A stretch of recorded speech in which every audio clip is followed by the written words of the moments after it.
കുറിച്ചവർ ഒട്ടാകെ വാഴണ കൊട്ടാരമാണിത്. പെട്ടാൽ പെടും അത് കട്ടായും കെട്ടിന്റെ കൂട്ടുള്ള കൂടാരം.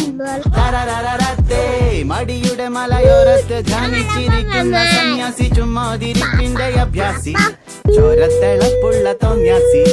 തരരരരത്ത ഗമയുടെ കില്ലാടിയാ, ഇല്ലായ്മയിൽ താരാളിയാ, കുടിവലിയും മാതിയാ, കുണ്ണായ്മയിൽ കൂട്ടാളിയാ, ഭാവികളില്ലാത്തൊരീ ഭൂതങ്ങളായി വാഴുന്നിതാ.